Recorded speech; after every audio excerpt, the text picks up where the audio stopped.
ನಮಸ್ಕಾರ. 11 ಗಂಟೆಯ ಪ್ರಮುಖ ಸುದ್ದಿ. ರಾಷ್ಟ್ರ ರಾಜಧಾನಿ ದೆಹಲಿಯಲ್ಲಾಗ್ತಾ ಇರುವಂತಹ ಬೆಳವಣಿಗೆ. ರೈತ ಕಹಳೆ ಮೊಳಗಿದೆ ದೆಹಲಿಯಲ್ಲಿ. ವಿವಿಧ ಬೇಡಿಕೆಯ ಈಡೇರಿಕೆಗೆ ರೈತರಿಂದ ದೆಹಲಿ ಚಲೋ. ಅನ್ನದಾತರ ಕಿಚ್ಚು. ಸಂಸತ್ಗೆ ಮುತ್ತಿಗೆ ಹಾಕೋದಕ್ಕೆ ಪ್ಲಾನ್ ಮಾಡಿದ. ಹೀಗಾಗಿ ದೆಹಲಿಗೆ ಸಂಪರ್ಕಿಸುವ ಎಲ್ಲ ರಸ್ತೆಗಳನ್ನು ಸಂಪೂರ್ಣ ಬಂದ್ ಮಾಡಲಾಗಿದೆ. ಹರಿಯಾಣ, ಚಂಡೀಗಢ, ಪಂಜಾಬ್ನಿಂದ ರೈತರ ಆಗಮನ ಆಗಿರೋದು. 400ಕ್ಕೂ ಹೆಚ್ಚು ರೈತ ಸಂಘಗಳು ಈ ಪ್ರೊಟೆಸ್ಟ್ನಲ್ಲಿ ಭಾಗಿಯಾಗಿರೋದು. ಅನ್ನದಾತರನ್ನ ತಡೆಯೋದಕ್ಕೆ ಪೊಲೀಸರ ಸರ್ಪಗಾವಲು, ಸಿಮೆಂಟ್ ಬ್ಲಾಕ್, ಬ್ಯಾರಿಕೇಡ್, ತಂತಿ ಬೇಲಿಗಳ ನಿರ್ಮಾಣ ಆಗಿದೆ. ಕಳೆದ ಬಾರಿ ನಮಗೆ ನೆನಪಿರಬಹುದು ಯಾವ ಮಟ್ಟಕ್ಕೆ ರೈತರ ಪ್ರತಿಭಟನೆ ನಡೆದಿತ್ತು, ಟ್ರ್ಯಾಕ್ಟರ್ ರ್ಯಾಲಿ ಸಾಗಿತ್ತು ಅಂತ. ಈಗ ಮತ್ತೊಮ್ಮೆ ರೈತ ಸಂಘಟನೆಗಳು, 400ಕ್ಕೂ ಹೆಚ್ಚು ರೈತ ಸಂಘಟನೆಗಳು ಈ ಪ್ರೊಟೆಸ್ಟ್ನಲ್ಲಿ ಭಾಗಿಯಾಗ್ತಾ ಇವೆ. ಆದರೆ ಸಿಂಗು ಗಡಿಯಲ್ಲೇ ರೈತರನ್ನ ತಡೆಯೋದಕ್ಕೆ ಭಾರಿ ಪ್ಲಾನ್ ಆಗಿದೆ.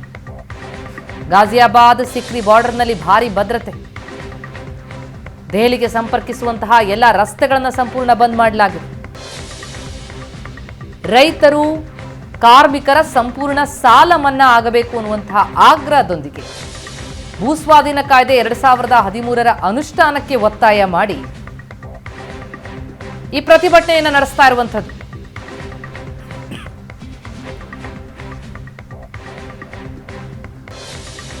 ಅನ್ನದಾತರ ಕಿಚ್ಚು ಭಾರಿ ಜೋರಾಗಿತ್ತು. ದೃಶ್ಯಗಳನ್ನು ನಾವೀಗ ನೋಡ್ತಾ ಇದ್ದೀವಿ.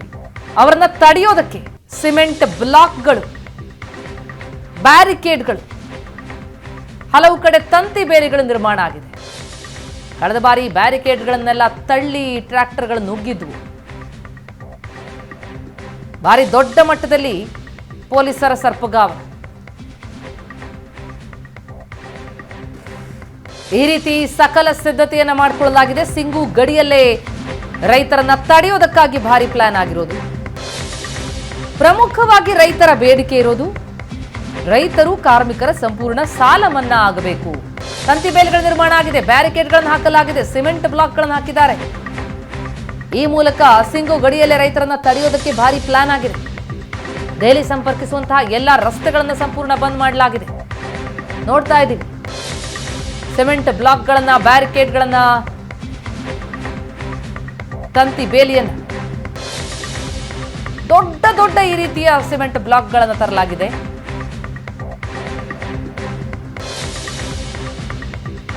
ದೆಹಲಿಯನ್ನ ಪ್ರವೇಶಿಸಬಾರದು, ಸಿಂಗು ಗಡಿಯಲ್ಲೇ ಅವರನ್ನ ತಡಿಬೇಕು ಅನ್ನುವಂತಹ ದೃಷ್ಟಿ ಇದೆ.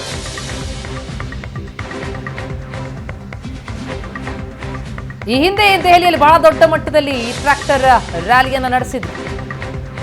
ದೆಹಲಿ ಪ್ರತಿಭಟನೆಯ ವೇಳೆ ಮೃತಪಟ್ಟಂತಹ ರೈತರಿಗೆ ಪರಿಹಾರ ಸಿಗಬೇಕು, ಒಬ್ಬರಿಗೆ ಉದ್ಯೋಗ ಕೊಡಬೇಕು, ಕೃಷಿ ಕಾರ್ಮಿಕರಿಗೆ, ರೈತರಿಗೆ ಪಿಂಚಣಿ ಸೌಲಭ್ಯ ಸಿಗಬೇಕು,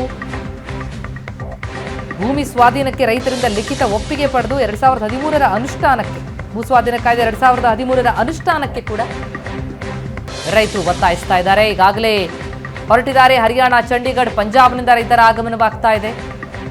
ಮತ್ತೆ ದೆಹಲಿ ಚಲೋ ಅಂತ ತಮ್ಮ ಬೇಡಿಕೆಗಳನ್ನು ಈಡೇರಿಸಿಕೊಳ್ಳುವುದಕ್ಕೆ ಭಾರಿ ದೊಡ್ಡ ಮಟ್ಟದಲ್ಲಿ ರೈತರ ಕಹಳೆ ಮೊಳಗುತ್ತಾ ಇದೆ ರಾಷ್ಟ್ರ ರಾಜಧಾನಿ ದೆಹಲಿಯಲ್ಲಿ.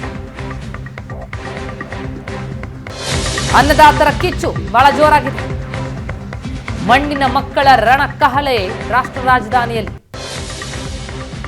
ದೆಹಲಿಯ ಗಾಜಿಯಾಬಾದ್ ಗಡಿಯಲ್ಲಿ ಟ್ರಾಫಿಕ್ ಜಾಮ್ ಆಗಿದೆ. ಹೀಗಾಗಿ ಕಿಲೋಮೀಟರ್ ಗಟ್ಟಲೆ ನೂರಾರು ಕಾರುಗಳು ಕ್ಯೂ ನಿಂತಿವೆ. ದೆಹಲಿಗೆ ಸಂಪರ್ಕಿಸುವಂತಹ ಎಲ್ಲ ರಸ್ತೆಗಳನ್ನ ಬಂದ್ ಮಾಡಿ ಹರಿಯಾಣ, ಚಂಡೀಗಢ, ಪಂಜಾಬ್ನಿಂದ 400ಕ್ಕೂ ಹೆಚ್ಚು ರೈತ ಸಂಘಟನೆಗಳು ಪ್ರೊಟೆಸ್ಟ್ನಲ್ಲಿ ಭಾಗಿಯಾಗದಕ್ಕೆ ಬರ್ತಿದ್ದಾರೆ. ಅವರನ್ನ ತಡೆಯೋ ದೃಷ್ಟಿಯಿಂದ ಸಕಲ ಸಿದ್ಧತೆಗಳಾಗಿರುವ ಹಿನ್ನೆಲೆಯಲ್ಲಿ ಈ ರೀತಿ ಟ್ರಾಫಿಕ್ ಜಾಮ್. ಕಿಲೋಮೀಟರ್ ಗಟ್ಟಲೆ ಕ್ಯೂ ನಿಂತಿವೆ. ಕಣ್ಣು ಹಾಯಿಸಿದಷ್ಟು ದೂರಕ್ಕೂ ನಮಗೆ ವಾಹನಗಳು ಕಾಣ್ತಾ ಇದೆ ನೋಡಿ. ಮಣ್ಣಿನ ಮಕ್ಕಳ ರಣ ಕಹಳೆ ಏನು ರಾಷ್ಟ್ರ ರಾಜಧಾನಿಯಲ್ಲಿ ಇಂದು ಮೊಳಗ್ತಾ ಇದೆ. ಈ ಹಿನ್ನೆಲೆಯಲ್ಲಿ ಕಂಡು ಬಂದಿರುವಂತಹ ಟ್ರಾಫಿಕ್, ಅವರನ್ನು ತಡೆಯೋದಕ್ಕೆ ಬ್ಯಾರಿಕೇಡ್ಗಳು ಸಿದ್ಧ ಆಗಿರೋದನ್ನು ನೋಡ್ತಿದ್ವಿ. ಸಿಮೆಂಟ್ ಬ್ಲಾಕ್ಗಳನ್ನು ಹಾಕಿದ್ದಾರೆ, ತಂತಿ ಬೇಲಿಗಳನ್ನು ಹಾಕಿದ್ದಾರೆ, ಸಿಂಗು ಗಡಿಯಲ್ಲಿ ಅಲ್ಲೇ ಅವರನ್ನು ತಡೆದು ನಿಲ್ಲಿಸೋದಕ್ಕೆ ವ್ಯವಸ್ಥೆಯಾಗಿದೆ.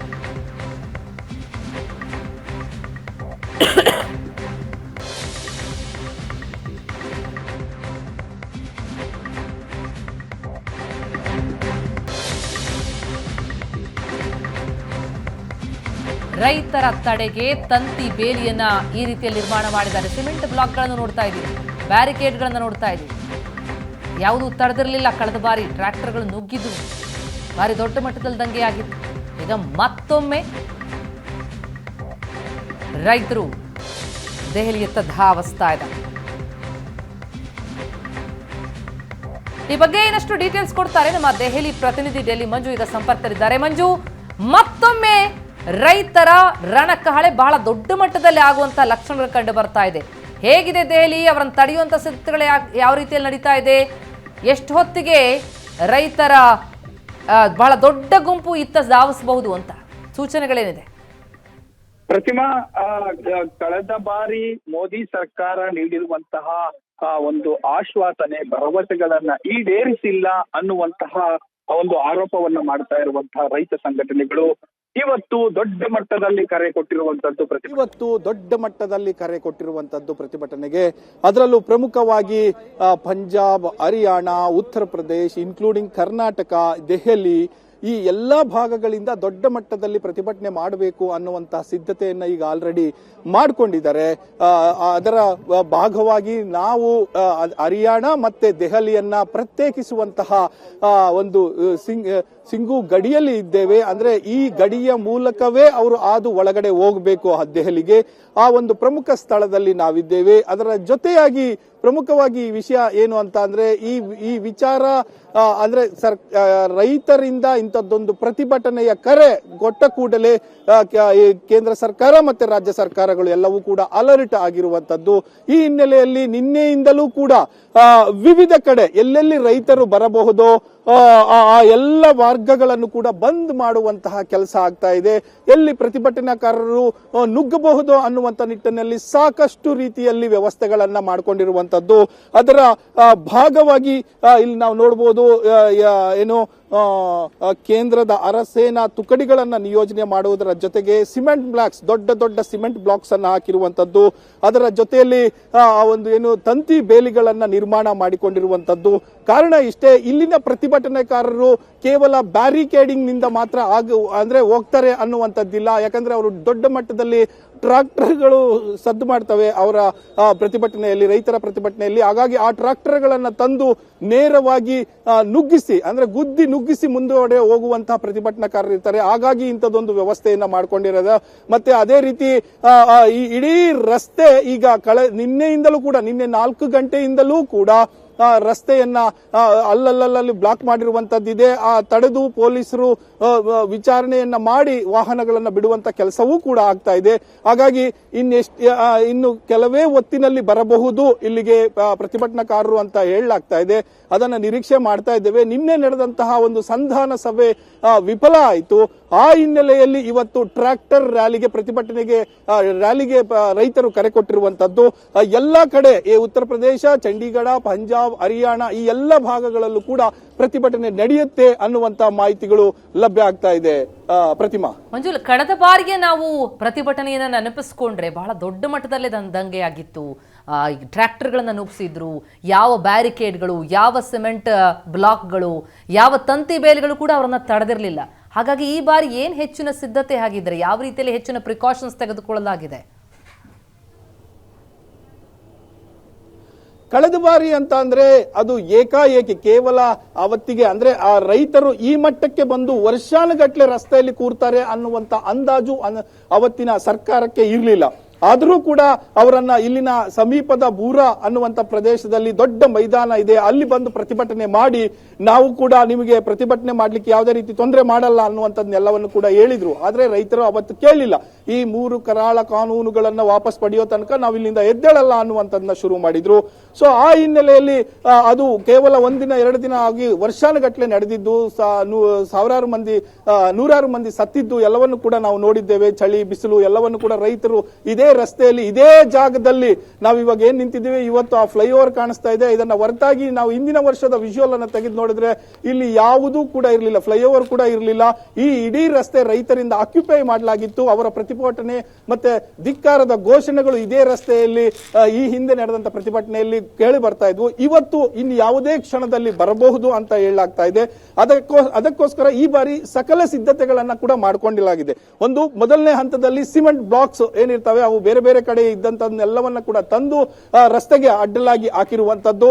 ಅದರ ಜೊತೆಯಲ್ಲಿ ಬ್ಯಾರಿಕೇಡಿಂಗ್ ವ್ಯವಸ್ಥೆ, ಆ ಸಿಮೆಂಟ್ ಬ್ಲಾಕ್ಗಳು ಕೂಡ ನುಗ್ಗಿ ಒಳಗಡೆ ಟ್ರಾಕ್ಟರ್ಗಳು ನುಗ್ಗಿಸಬಾರದು ಅನ್ನುವಂತ ಕಾರಣಕ್ಕೋಸ್ಕರ ಅಲ್ಲೂ ಸಿಮೆಂಟ್ ಅಂದ್ರೆ ಸಿಮೆಂಟ್ ಬ್ಲಾಕಿನ ಹಿಂಭಾಗ ಸಿಮೆಂಟ್ ಅನ್ನ ಸುರಿದು ಅದನ್ನು ಕೂಡ ಗಟ್ಟಿಯಾಗುವಂತ ಮಾಡಿದ, ಅಂದ್ರೆ ತಡಿಲಿಕ್ಕೆ ಏನೇನು ವ್ಯವಸ್ಥೆ ಬೇಕೋ ಅದೆಲ್ಲವನ್ನ ಕೂಡ ಮಾಡ್ಕೊಂಡಿದ್ದಾರೆ. ಪ್ರತಿಮಾ, ಎಸ್, ಹಾಗಿದ್ರೆ ಈ ಬಾರಿ ಅಂತೂ ಬಹಳ ದೊಡ್ಡ ಮಟ್ಟದಲ್ಲಿ ಆಗುವಂತಹ ಲಕ್ಷಣ ಕಂಡು ಬರ್ತಾ ಇದೆ. ಥ್ಯಾಂಕ್ ಯು ಸೋ ಮಚ್ ಮಂಜು ತಮ್ಮೆಲ್ಲ ಮಾಹಿತಿಗೆ.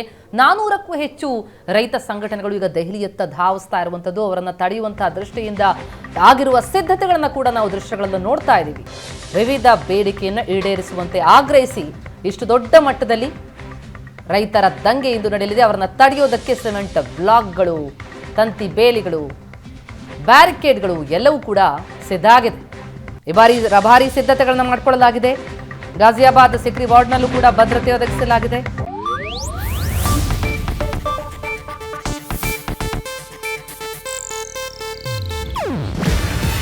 ಇದು ಏಷ್ಯಾನೆಟ್ ನ್ಯೂಸ್ ನೆಟ್ವರ್ಕ್ ಪ್ರಸ್ತುತಿ. ನೀವು ನೋಡ್ತಿದ್ದೀರಾ ಏಷ್ಯಾನೆಟ್ ಸುವರ್ಣ ನ್ಯೂಸ್.